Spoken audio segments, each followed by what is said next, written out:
Welcome back दोस्तों। Welcome back to dynamic maths वाला। तो आज हम 11th क्लास एनसीईआरटी का है ना चैप्टर ग्रेविटेशन हमने स्टार्ट कर दिया था। तो आज देखते हैं हम केपलर्स लॉ। एक्चुअली ये लेने नहीं वाले थे। एक्चुअली ये जो पार्ट है केपलर्स लॉ के, ये 10th में ही हो चुके थे, लेकिन फिर भी अगर हमारे टॉपिक में है, सिलेबस में है, तो हम लेंगे। ठीक है, तो बढ़ते फिर पॉइंट के ऊपर। तो केपलर्स के है 3 लॉज है। पहला है लॉ ऑफ ऑर्बिट्स, सेकंड है लॉ ऑफ एरिया और थर्ड है लॉ ऑफ पीरियड। तो इसमें क्या बोला है हमारे केपलर साहब जी ने, क्या बोला है कि लॉ ऑफ ऑर्बिट में है ना, जितने भी प्लैनेट्स हैं वो प्लैनेट्स रिवॉल्व हो रहे अराउंड द सन, है ना। ऐसे में एक सन है और उसके अराउंड में ऐसे में, हाँ हम जनरली ऐसे में दिखाते हैं, लेकिन फैक्ट ये नहीं है। उन्होंने क्या कहा था कि अगर से मान के चलो ये सन है और प्लैनेट्स जो है, planets are revolving around an elliptical orbit around the sun. ये जो सन है उसके अराउंड में जो घूम रहे हैं वो एक इलिप्टिकल ऑर्बिट में घूम रहे हैं, जितने भी है ना। कभी छोटी आ रही है रेडियस, कभी बड़ी आ रही है ना। ये है बात। ये मान के चलो ये सन है, तो उनके पहले जो लॉ में क्या कहा है, अगर से मान के चलो ये एक अर्थ है, हाँ ये एक प्लेनेट है, एक रिवॉल्व हो रहा है अराउंड द सन। तो इलिप्टिकल ऑर्बिट, इलिप्टिकल है ना। आपको भी अभी 11th में आपने मतलब देखे होंगे कि इलिप्स, ये एक इलिप्स है। ठीक है, यहाँ पे क्या होता है, हम जनरल पहले इसका जनरल क्राइटेरिया जान लेते कि इसका कैरेक्टरिस्टिक क्या होता है। ये मान के चलो ये एक मेजर एक्सिस है, ठीक है, और ये एक छोटा एक्सिस है, इसको बोलते हैं माइनर एक्सिस। ठीक है, यहाँ पे क्या होता है कि ये जो पार्ट है इसको बोलते हैं सेमी मेजर एक्सिस। ठीक है, जो भी है सेमी मेजर एक्सिस मतलब आधा, सेमी है ना आधा। ठीक है, यहाँ पे क्या है, यहाँ पे इधर रहता है एक फोकस, इधर रहता है एक फोकस। ठीक है ना, आपने लेंस वाले चैप्टर में पढ़े होंगे, है ना।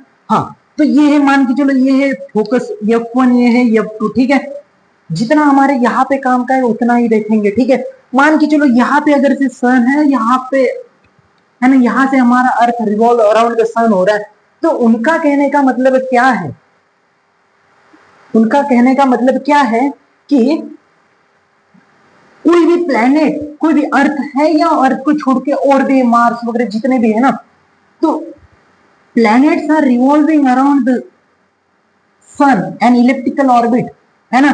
तो सन जो है वन ऑफ द पोर्शन है, वो क्या करेगा, लाई करेगा। वो उनका पहला लॉ है, उनका कहने का मतलब वो है। बात यहाँ पे समझ में आ गई। एक तो यहाँ पे रहेगा या तो फिर यहाँ पे रहेगा सन। ठीक है, बस इतना ही कहा गया है। दूसरा है लॉ ऑफ एरिया। ठीक है, लॉ ऑफ एरिया में देखो, हम देखते हैं कि लॉ ऑफ एरिया में क्या क्या बोला है। ठीक है, जितनी भी बात है ना। हाँ, इलिप्स थोड़ा सा देख लेना दोस्तों। हाँ, लेकिन ये जो भी लॉज है ना कॉम्पिटिटिव एग्जाम में भी आते हैं और आपके इसमें भी बहुत इंपॉर्टेंट बात है ये। ठीक है, यहाँ पे मान के चलो यहाँ पे सन है, ये सन है। ठीक है, ये वाले फोकस पे F2 पे। सेकेंड वाले इसमें क्या बोला है कि लॉ ऑफ एरिया जो है, अगर से यहाँ पे प्लेनेट है आपका, यहाँ पे प्लेनेट है, अगर से यहाँ से 30 डेज के अंडर में, देखो हम यहाँ से लाइन ट्रेस कर रहे हैं, यहाँ से काउंट किया हमने और 30 डेज तक की ये यहाँ पे आ गया है प्लेनेट। ठीक है,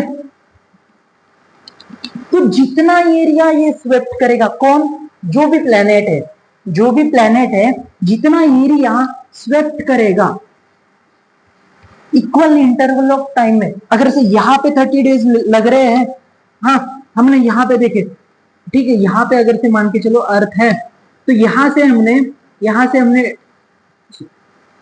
हमने ट्रेस किया, ये यहाँ से स्टार्ट हुआ। यहाँ से स्टार्ट होने के बाद अगर से 30 डेज उन्होंने इसने स्टार्ट किया प्लेनेट ने, तो 30 डेज के लिए इतना एरिया इसने स्वेप्ट किया। मतलब इनका कहने का मतलब ये है, इसको मान के चलते A1 और इसको मान के चलते A2। तो हमारे केपलर साहब का ये कहना था किसके अंडर में, लॉ ऑफ एरिया के अंडर में। ठीक है, केपलर्स लॉ ऑफ एरिया के अंडर में कि अगर से प्लेनेट जब घूम रहा है अराउंड द सन, है ना, तो इक्वल इंटरवल ऑफ टाइम में इक्वल एरिया स्वेप्ट करेगा। स्वेप्ट है ना, मतलब क्या बोलते हैं इसको, स्वेप्ट, है ना, हिलिंग समझ लो, हिलिंग समझ लो दोस्तों, ठीक है। तो ये अगर से यहाँ पे है ना 50 डेज के अंडर में उन्होंने मान के चलो ये जो एरिया है सन से लेके इस ऑर्बिट तक के जो है ना एरिया, मान के चलो इन्होंने 50 लाख, है ना, 50 लाख स्क्वायर मीटर या स्क्वायर किलोमीटर, इतना अगर से एरिया, मीटर तो नहीं होगा ऑब्वियस बात है, ठीक है, अगर से है ना 50 लाख, है ना, यहां पे लिख लेते 50 लाख, है ना, स्क्वायर किलोमीटर, इतना अगर से एरिया जिस टाइम में अगर से T1 एरिया में T1 टाइम में उसने जो कवर किया है उतना ही टाइम में अगर से हम T2 इधर में काउंट कर रहे हैं तो सेम एरिया वो भी क्या करेगा, 50 लाख ही एरिया क्या करेगा, स्वेप्ट करेगा। बात समझ में आ गई, बात समझ में आ गई दोस्तों, बात समझ में आ गई, ठीक है। ये है Kepler second law of area, ठीक है। तो हम अभी देखते हैं थर्ड लॉ, ठीक है। यहां पे थर्ड लॉ ये कहता है कि लॉ ऑफ पीरियड, मतलब सन ये है, सन है, उसके अराउंड में अगर से इलिप्टिकल ऑर्बिट में ये अगर से प्लैनेट रिवॉल्व हो रहा है, ठीक है, मान के चलो ये एक रेडियस है ना, यहां से एक रेडियस है मान के चलो, ठीक है। तो उन्होंने क्या कहा है कि time of revolution of the planet required by planet, मतलब जितना उसका square is directly proportional to the, है ना, जो भी सेमी मेजर एक्सिस है उसके क्यूब का इतना रहेगा, मतलब जो टाइम ऑफ रिवॉल्यूशन है is directly proportional to the cube of the semi major axis, जिनके उनके बीच का जो सेमी मेजर एक्सिस रहेगा उसके क्यूब के जितना रहेगा। मतलब जैसे जैसे जैसे जैसे ये आर का वैल्यू बढ़ेगा वैसे वैसे टाइम ऑफ रिवॉल्यूशन भी बढ़ेगा। बात समझ रही है क्या? अगर से मान के चलो यहाँ पे, यहां से देख लो, यहां से दूसरा वाला है ना प्लेनेट है ना, ये थर्ड वाला प्लेनेट है, मतलब मान के चलो उनका ऑर्बिट अलग अलग रहेगा। देखना दोस्तों यहाँ पे मैं आपको और अच्छे से, बहुत अच्छे से समझा के दूंगा, ठीक है,